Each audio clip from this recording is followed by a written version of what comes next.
अस्सलाम वालेकुम दोस्तों, वेलकम करते हैं आपका राकिब ज़िया के यूट्यूब चैनल में। दोस्तों, आज हम इंटरनेशनल रिलेशंस के एक और इम्पॉर्टेंट टॉपिक को डिस्कस करने जा रहे हैं। लेकिन इससे पहले कि अगर हम ये टॉपिक शुरू करें, अगर आपने अभी तक हमारे चैनल को सब्सक्राइब नहीं किया है तो इसको सब्सक्राइब करें, लाइक करें और शेयर करें। आजकल जो हमारी इंटरनेशनल रिलेशंस की सीरीज़ चल रही है, इसमें हमने काफ़ी वीडियोस अभी तक अपलोड किए हैं और आगे भी इंशाल्लाह करेंगे। आज भी इसी सीरीज़ का एक इम्पॉर्टेंट टॉपिक हम आपके लिए लेकर आए हैं, arms race and disarmament. Arms race, arms control and disarmament, ये आज का हमारा टॉपिक रहेगा। पहले हम इसमें डिफ़ाइन क्या करेंगे, what is arms race, what is arms control and what is disarmament, and why disarmament is necessary, and what is the historical background of this arms and arms race। तो इस video को and तक देखिएगा, इंशाल्लाह ये बड़ा interesting video है, इससे आपको बहुत सारी चीज़ें जो है सीखने को मिलेंगी। तो सबसे पहले हम शुरू करेंगे डेफिनेशन से। तो पहली डेफिनेशन यहाँ पे हम आर्म्स रेस जो है उसके बारे में बताएंगे कि आर्म्स रेस क्या होता है। आर्म्स का मतलब होता है वेपन्स। इसमें हर किस्म के वेपन्स आते हैं, चाहे वो बायोलॉजिकल वेपन्स हो, चाहे वो एटम बॉम्ब हो, हाइड्रोजन बॉम्ब हो या वेपन्स ऑफ मास डिस्ट्रक्शन हो। तो आर्म्स रेस का मतलब क्या होगा कि जो हथियारों की दौड़ है उसका मतलब क्या है। So arms race is a situation where two or more countries try to have more weapons. तो आर्म्स रेस का मतलब होता है जहां पर दो या दो से ज़्यादा कंट्रीज जो है वो चाहती है, उनके बीच में कंपटीशन होता है कि वो ज़्यादा से ज़्यादा वेपन उसको एक्वायर करे। It involves buying more nuclear weapons and spending more money on nuclear weapons. तो इसका मतलब होता है ज़्यादा से ज़्यादा वेपन उसको ख़रीदना और सबसे ज़्यादा जो बजट होता है, पैसा जो है खर्च करना उसको वेपन्स के ऊपर, वेपन उसको ख़रीदने में या वेपन उसको बनाने में। That is called arms race. तो ये आर्म्स रेस क्यों हुई? बेसिकली अगर आपको याद होगा कि जो सेकंड वर्ल्ड वार हुआ था, सेकंड वर्ल्ड वार में अमेरिका ने न्यूक्लियर वेपन्स का एक्सपेरिमेंट किया था। 6 अगस्त 1945 को अमेरिका ने हिरोशिमा के ऊपर एटम बम गिराया और 9 अगस्त 1945 को नागासाकी के ऊपर दूसरा एटम बम गिराया। और पहली बार दुनिया ने देखा कि न्यूक्लियर वेपन्स, एटम बम क्या होता है और इसकी डिस्ट्रक्शन क्या होती है। और तब से लेकर आज तक हर एक इंसान इस वाक़े को देखकर, इस वाक़े का सुनकर जो है उसकी रूह कांप उठती है। इसीलिए बाद में आर्म्स कंट्रोल और डिसआर्मामेंट का कंसेप्ट आया, क्योंकि जो ये वेपन्स होते हैं, ख़ास तौर से हम न्यूक्लियर वेपन्स की बात करें या जो वेपन्स ऑफ मास डिस्ट्रक्शन होते हैं, इनका अंदाज़ा ही नहीं लगा सकते कि ये किस हद तक डिस्ट्रक्शन कर सकते हैं, क्योंकि इनमें यूरेनियम होता है और इनकी जो पावर होती है वो इतनी ज़्यादा होती है कि हम 1 सेकंड या 1 मिनट के अंदर एक शहर को पूरी तरह से तबाह कर सकते हैं। तो इसीलिए जो हम सुनते आए हैं NPT, CTBT, ये ऐसे एग्रीमेंट्स है, ये ऐसी ट्रीटीज़ है जिनमें इन हथियारों को, इन वेपन्स को कम करने की या इन वेपन्स को ख़त्म करने की बात की गई। लेकिन आज भी अगर हम देखें तो दुनिया में 9 कंट्रीज़ है इस वक्त जिनके पास ये न्यूक्लियर वेपन्स है और इनकी तादाद अगर देखी जाए दैट इज़ 13,000 वेपन्स। ये 9 वेपन्स जो है ये न्यूक्लियर वेपन्स की हम बात कर रहे हैं। इसमें से अगर देखा जाए तो USA हो, USSR हो, जो रशिया भी कहते हैं आजकल, चाइना की हम बात करें, UK की हम बात करें, फ्रांस की हम बात करें, India, Pakistan, Israel and north Korea, ये वो 9 कंट्रीज़ हैं वर्ल्ड की जिनके पास 13,000 से ज़्यादा जो है न्यूक्लियर वेपन्स है। तो इस तरह से और भी कंट्रीज़ इस वक्त अगर हम देखें, ईरान की हम बात करें या और भी कंट्री जो है वो कोशिश कर रही है कि उनके पास भी ये वेपन्स आ जाए, क्योंकि जिस स्टेट के पास ये न्यूक्लियर वेपन्स आ जाते हैं वो पावरफुल मानी जाती है और उसका डर बाकी लोगों के ऊपर होता है। लोग उनसे डरते हैं, उनका रेस्पेक्ट करते हैं और उनके खिलाफ कोई भी एक्टिविटी नहीं कर सकते। जैसे कोई भी नहीं सोच सकता कि मैं चाइना के ऊपर, अमेरिका के ऊपर या फ्रांस के ऊपर अटैक करूं, क्योंकि इनके पास न्यूक्लियर वेपन है, जिसका नतीजा ये होगा कि अगर उसने अपोजिशन किया तो आपकी स्टेट पूरी तरह से तबाह हो जाएगी। And this is one of the reason that there had not been any war between India and Pakistan after 71। इसीलिए हम देखते हैं कि 71 के बाद इंडिया और पाकिस्तान के बीच में कोई वॉर भी नहीं हुआ, क्योंकि अब की जो वार होगी ये एक न्यूक्लियर वार होगी। और आज भी अगर देखा जाए जो इसराइल जो फ़लस्तीन के ऊपर जो है हर दिन बम बरसा रहा है, तो कोई भी अरब कंट्री जो है इसके अपोजिशन में नहीं आ रही है, बिकॉज दे नो कि इसराइल जो है इनके पास भी न्यूक्लियर वेपन है। या अगर नॉर्थ कोरिया के किंग जॉन की हम बात करें कि वो किस तरह से धमकियां दे रहा है अमेरिका को या बाकी दुनिया को, तो कोई भी उसके खिलाफ कुछ नहीं कर सकता, क्योंकि ये न्यूक्लियर वेपन्स बड़ी ख़तरनाक चीज़ होती है। तो इसके बाद दूसरी डेफिनेशन जो हमारे पास है दैट इज़ डिसआर्मामेंट। कि डिसआर्मामेंट क्या होता है? Disarmament is the reduction of the nuclear weapons and troops maintained by a state. Disarmament का मतलब होता है कि जो न्यूक्लियर वेपन्स है इनको कम करना और जो आपकी मिलिट्री पावर है उसको भी कम करना। या हम कह सकते हैं कि डिसआर्मामेंट का मतलब है मिलिट्री पावर को या वेपन्स की पावर को घटाना, कम करना या कंप्लीटली डिस्ट्रॉय करना। So basically it is the process to destroy or to reduce the nuclear weapons. लेकिन ये कौन से वेपन्स हैं? जो आपने ऑलरेडी बनाए हों। जब भी कोई स्टेट या किसी स्टेट के पास कोई वेपन्स होते हैं जो बनाए हुए होंगे उन्होंने, तो उनको कम करना या उनको ख़त्म कर देना या उनको डिस्ट्रॉय करना जो है उसको डिसआर्मामेंट कहा जाता है। अब इसके बाद आता है आर्म्स कंट्रोल। कि आर्म्स कंट्रोल क्या होता है? आर्म्स कंट्रोल होता है कि जो आगे से जाके आप किसी और वेपन को ना बनाओ, यानी फ्यूचर में आप आर्म्स यानी वेपन को बनाना जो है इसको रोके। इसको बोलते हैं आर्म्स रेस, आर्म्स कंट्रोल। तो arms control means it aims to limit the number of weapons and to regulate their use by virtue of bilateral और मल्टीलेटरल एग्रीमेंट्स। क्योंकि जो हम देखते हैं एग्रीमेंट्स होते हैं, बायलेटरल हो या मल्टीलेटरल एग्रीमेंट हो बिटवीन टू कंट्रीज और बिटवीन मेनी कंट्रीज, जिसमें एनपीटी आता है, सीटीबीटी आता है, तो ये बेसिकली इनका मकसद क्या है, इनका एम क्या है? आर्म्स कंट्रोल करना, कि फ्यूचर में हम ऐसा कोई वेपन नहीं बनाएंगे जिससे ह्यूमन डिस्ट्रक्शन हो जाए। तो इस तरह से ये तीन डेफिनेशन आपके सामने आ गई कि आर्म्स रेस क्या होता है, डिसआर्मामेंट क्या होता है या आर्म्स कंट्रोल क्या होता है। अब चलिए इसके बैकग्राउंड में हम जाते हैं कि ये आर्म्स कहाँ से आए, इनकी कैसी शुरुआत हो गई, आर्म्स रेस कब शुरू हुई, या आर्म्स कंट्रोल की बात कब हुई, या डिसआर्मामेंट की बात कब हुई। फर्स्ट वर्ल्ड वार की हम बात करें या सेकंड वर्ल्ड वार की हम बात करें, तो इन दोनों वार्स में पूरी तरह से पूरी दुनिया जो है वॉर में इन्वॉल्व हो गई थी। लेकिन जो फर्स्ट वर्ल्ड वार था, फर्स्ट वर्ल्ड वार में किसी भी कंट्री के पास कोई भी न्यूक्लियर वेपन नहीं था। ये एक ट्रेडिशनल वार था, एक कन्वेंशनल वेपन इसमें यूज़ किए गए। लेकिन जब सेकंड वर्ल्ड वार शुरू हुआ 1939 से लेकर 1945 तक ये वार चली, और इस वार में जो मेन एक्टर्स थे वो यूके था, वो फ्रांस था, वो यूएसए था, वो एसएसआर था, वो जर्मनी था और वो जापान था। तो इन कंट्रीज़ के बीच में ये वॉर हो रही थी। लेकिन ये वॉर जो है इसका कोई एंड होने वाला नहीं था, क्योंकि इसमें जर्मनी और जापान की अगर हम बात करें, ये बड़े सुपर पावर्स थे और इनके मुकाबले में यूएसएसआर और यूएसए से लड़ रहा था। यानी अगर देखा जाए तो उस वक्त यूएसए और यूएसएसआर यानी जिसको हम प्रेजेंट में रशिया कहते हैं, ये क्लोज फ्रेंड्स थे और इनका दुश्मन था जर्मनी और जापान। लेकिन अचानक से क्या होता है कि 6 अगस्त 1945 को हिरोशिमा के ऊपर और 9 अगस्त 1945 को नागासाकी के ऊपर अमेरिका अपना पहला और दूसरा एटम बम ड्रॉप करता है।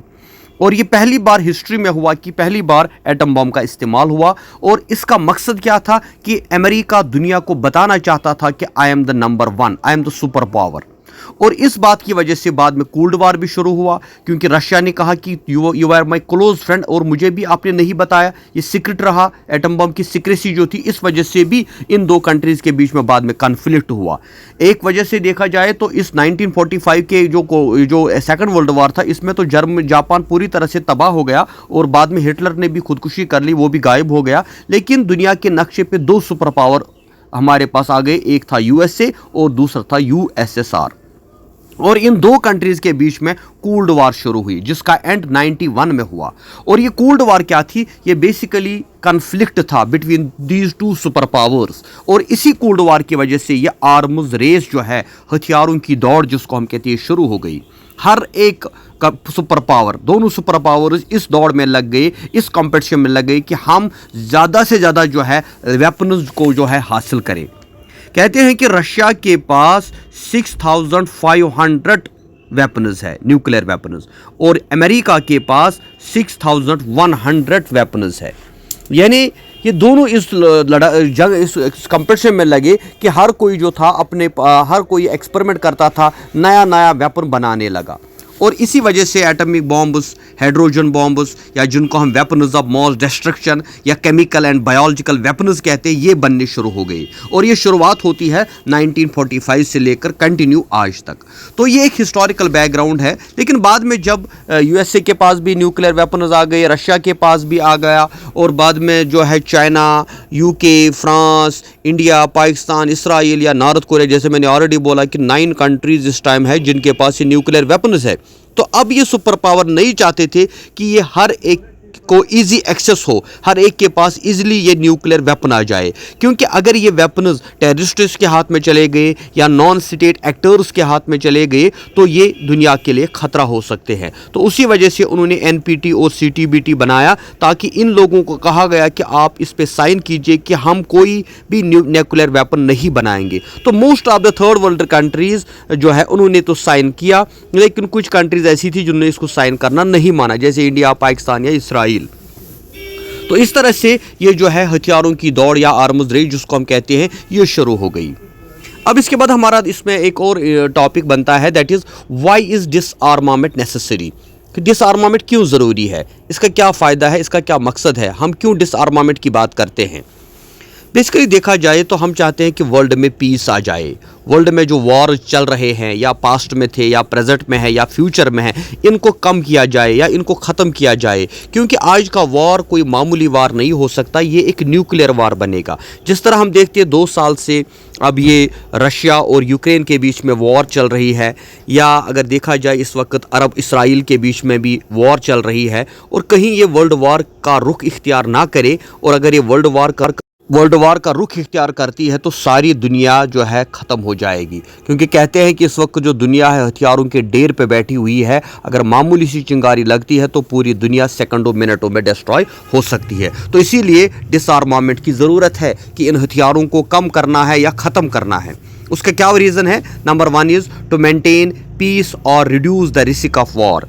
कि why is disarmament necessary, because हम चाहते हैं कि वर्ल्ड में पीस आ जाए और जो रिस्क ऑफ वॉर है वो भी ख़त्म हो जाए। क्योंकि जब आपके पास वेपन्स होते हैं और आपके दुश्मन के पास उससे ज़्यादा खतरनाक वेपन्स होते हैं, तो कभी भी आपके बीच में वॉर हो सकती है, और इस वॉर की वजह से वर्ल्ड पीस जो है खतरे में पड़ जाता है। Second is for economic development, कि जो पैसा हम वेपन्स के ऊपर ज़ाया करते हैं, बर्बाद करते हैं वेपन्स को ख़रीदने में, वेपन्स को बनाने में, तो अगर वही पैसा हम एजुकेशन, अनएम्प्लॉयमेंट, इलिटरेसी, पॉवर्टी को ख़त्म करने में लगा दें तो वर्ल्ड जो है, वर्ल्ड से ये सारी प्रॉब्लम्स ख़त्म हो जाएंगी। Third is the moral factor, कि मॉरल फैक्टर क्या है? वो ये कि हथियारों बनाना या वेपन बनाना कोई अच्छा काम नहीं है। अगर आपको कंपटीशन करना है तो नॉलेज में, एजुकेशन में कीजिए। जो भी हमारे ग्रेट स्कॉलर्स थे वर्ल्ड के, चाहे हम नेल्सन मंडेला की बात करें, चाहे हम गांधी की बात करें, ये सारे लोग चाहते थे कि दुनिया में वायलेंस ख़त्म हो जाए, नॉन वायलेंस आ जाए। तो उसके लिए ज़रूरी है कि इन हथियारों को कम करना है। Number 4 is prevents imperialistic tendencies, कि अगर आपके पास वेपन्स ना होंगे तो आप इम्पीरियलिस्ट टेंडेंसी जो है, यानी अपनी एम्पायर को बढ़ाना, दूसरे देश के ऊपर खामखा कब्जा करना, ये जो है इस चीज़ से भी आप रुक सकते हैं। देखिए, अगर इसराइल के पास ये वेपन्स ऑफ मास डिस्ट्रक्शन या न्यूक्लियर वेपन्स नहीं होते तो शायद वो फ़लस्तीन के ऊपर या गाज़ा के ऊपर हमला नहीं करता, क्योंकि उसको पता है कि मेरे से टक्कर लेना वाला कोई है ही नहीं। तो इस तरह से अगर ये वेपन्स ख़त्म कर दिए जाए तो इम्पीरियलिस्टिक टेंडेंसीज भी ख़त्म हो सकती है टू चेक न्यूक्लियर वॉर, और न्यूक्लियर वॉर को भी चेक किया जा सकता है। क्योंकि जब आपके पास न्यूक्लियर एनर्जी ही ना हो, एटम बॉम्ब ही ना हो, या ऐसे वेपन्स ऑफ मास डिस्ट्रक्शन या बायोलॉजिकल वेपन्स ही ना हो, तो कोई भी न्यूक्लियर वॉर नहीं होगा। अगर वॉर होगी भी तो एक कन्वेंशनल, एक नॉर्मल सी वॉर होगी, जिसमें ज़्यादा से ज़्यादा लोगों का नुकसान नहीं हो सकता। लेकिन अगर आपके पास ऐसे ख़तरनाक वेपन्स होंगे तो अगर कभी भी इंडिया पाकिस्तान के बीच में या किसी भी देश के दो देशों के बीच में लड़ाई हो जाती है तो ये न्यूक्लियर वॉर में तब्दील हो सकता है, जिससे लाखों करोड़ों लोग एक दिन या एक घंटे में मर सकते हैं। तो इसीलिए व्हाई इज डिसआर्मामेंट नेसेसरी, कि डिसआर्मामेंट क्यों जरूरी है। अब इसके बाद हम बात करेंगे types of डिसआर्मामेंट। So disarmament is the process of reducing or eliminating military capabilities, including weapons and military forces. तो डिसआर्मामेंट का मतलब होता है कि जो आपका मिलिट्री फोर्स है, जो आपकी कैपेबिलिटी है, जो आपके वेपन्स है, उसको कम करना। तो इसमें इसके बहुत सारे टाइप्स है। पहला आता है न्यूक्लियर डिसआर्मामेंट। यानी न्यूक्लियर डिसआर्मामेंट का मतलब होता है कि जो आपके पास न्यूक्लियर वेपन्स है उनको रिड्यूस करना या उनको एलिमिनेट करना। तो इसीलिए हम देखते हैं जो ट्रीटीज़ हमने साइन की है, चाहे हम एनपीटी की बात करें, चाहे हम सीटीबीटी की बात करें, तो इनका मकसद क्या था? To prevent the spread of nuclear weapons. इनका मकसद था कि न्यूक्लियर वेपन्स के जो स्प्रेड है ये इसको रोका जाए। इसीलिए जो है जब इंडिया और पाकिस्तान ने न्यूक्लियर वेपन बनाया था तो अमेरिका ने इनके ऊपर सैंक्शंस लगा दी कि आप इनको मत बनाए। लेकिन इनका ये लॉजिक था कि भाई इंडिया ने कहा अगर मैं ना बनाऊं तो पाकिस्तान बनाएगा, और पाकिस्तान ने कहा अगर मैं ना बनाऊं तो इंडिया बना सकता है। तो इसलिए पहला एलिमेंट आता है न्यूक्लियर डिसआर्मामेंट। Second is conventional डिसआर्मामेंट। तो कन्वेंशनल डिसआर्मामेंट क्या होता है? It involves reducing conventional military force. यानी जो आपकी मिलिट्री पावर है, जो आपकी इक्विपमेंट्स है, जो आपके बाकी वेपन्स है, तो इनको भी रोका जाए। जिसमें आपकी टैंक्स आती है, आपके एयरक्राफ्ट्स आते हैं, या आपके पास जो छोटे छोटे मिसाइल होते हैं उनको भी कम करना, क्योंकि ये भी ज़्यादा डिस्ट्रक्टिव तो नहीं है लेकिन बहुत हद तक ये भी नुकसान पहुँचाते हैं। Number third is chemical and biological डिसआर्मामेंट। कि जो केमिकल एंड बायोलॉजिकल वेपन्स है, यानी एफर्ट लगाना to eliminate and restrict the use of chemical and biological weapons. क्योंकि जो chemical and biological weapons convention हुआ था और बायोलॉजिकल वेपन्स कन्वेंशन हुआ था, तो ये दोनों ट्रीटीज़ इसी बारे में हुई थी कि ये इन वेपन्स को भी रोका जाए। उसके बाद आता है आर्म्स कंट्रोल। यानी not full disarmament. Arms control involves agreement to limit the production, deployment and use of specific types of weapons or military technologies. यानी आर्म्स कंट्रोल का मतलब ये नहीं है कि आप पूरी तरह से वेपन्स को ख़त्म ही कर दें, क्योंकि वेपन्स का होना भी ज़रूरी है अपने डिफेंस के लिए, अपने प्रोटेक्शन के लिए, लेकिन इनकी प्रोडक्शन जो है उसको कम कर देना और इनका जो यूज़ है उसका भी कम करना। Number 5 is regional disarmament. तो रीजनल डिसआर्मामेंट क्या होता है? Some regions have pursued disarmament initiative to reduce tension and build trust among neighbouring states.